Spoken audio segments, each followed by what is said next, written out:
TV5 channel అధినేత BR Naidu ఇటీవలే తిరుమల తిరుపతి దేవస్థానం chairman గా నియమితులయ్యారు. కొన్ని రోజుల కిందటే ఆయన బాధ్యతలు చేపట్టారు. ఈ నేపథ్యంలో ఓ మీడియా ఛానల్ బిఆర్ నాయుడును ప్రత్యేకంగా ఇంటర్వ్యూ చేసింది. తాను ఎంతగానో ఇష్టపడే వెంకటేశ్వర స్వామి ఆలయానికి సంబంధించి కీలక పదవిని తాను చేపట్టిన విషయం ఊహకు అందడం లేదని, ఎంతో సంతోషంగా ఉందని బిఆర్ నాయుడు అన్నారు.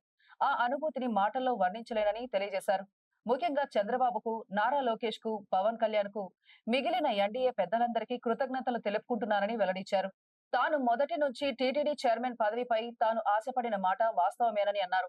జీవితంలో ఒక్కసారైనా టీటీడీ చైర్మన్ అవ్వాలి, దేవుడికి సేవ చేయాలని కోరుకున్నానని తెలిపారు. కిరణ్ కుమార్ రెడ్డి సీఎంగా ఉన్నప్పటి నుంచి తనలో ఆ కోరిక ఉందని, అప్పట్లో ఓ ప్రయత్నం కూడా చేశానని, కానీ ఫలించలేదని బిఆర్ నాయుడు వివరించారు. చంద్రబాబును 1.5 ఏడాది కింద స్వయంగా అడిగిన విషయాన్ని బిఆర్ నాయుడు వెల్లడించారు. అన్న టీటీడీ చైర్మన్ గా సేవ చేయాలని ఉంది అని చంద్రబాబుకు వివరించాను. 40 ఏళ్ల నుంచి ప్రతి విషయంలోనూ మీతో ఉన్నాను. ఇంతవరకు మిమ్మల్ని ఏమీ అడగలేదు. నాకొక అవకాశం ఇస్తే బావుంటుంది అన్నాను.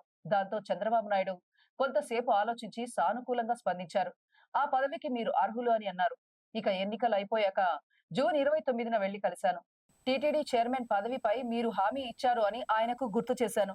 నేను మాటిచ్చాను కదా, తప్పకుండా చేస్తానన్నారు. ఇచ్చిన మాట ప్రకారం నన్ను టీటీడీ చైర్మన్ చేశారు అని జరిగిన విషయాన్ని బిఆర్ నాయుడు వివరించారు.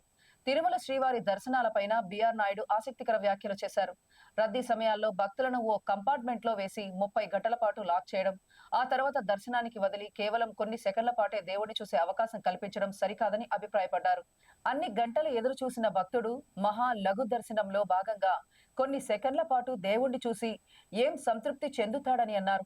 ఆ విధంగా అయితే ఒకసారి తిరుమల వచ్చిన భక్తులు మళ్లీ రారని అన్నారు.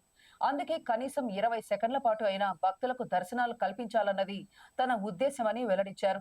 ఇక వీఐపీ భక్తులకు దర్శనాలు గంటన్నర మాత్రమేనని, మిగిలిన రోజంతా సామాన్య భక్తులకే దర్శన అవకాశం కల్పిస్తున్నట్లు తెలిపారు.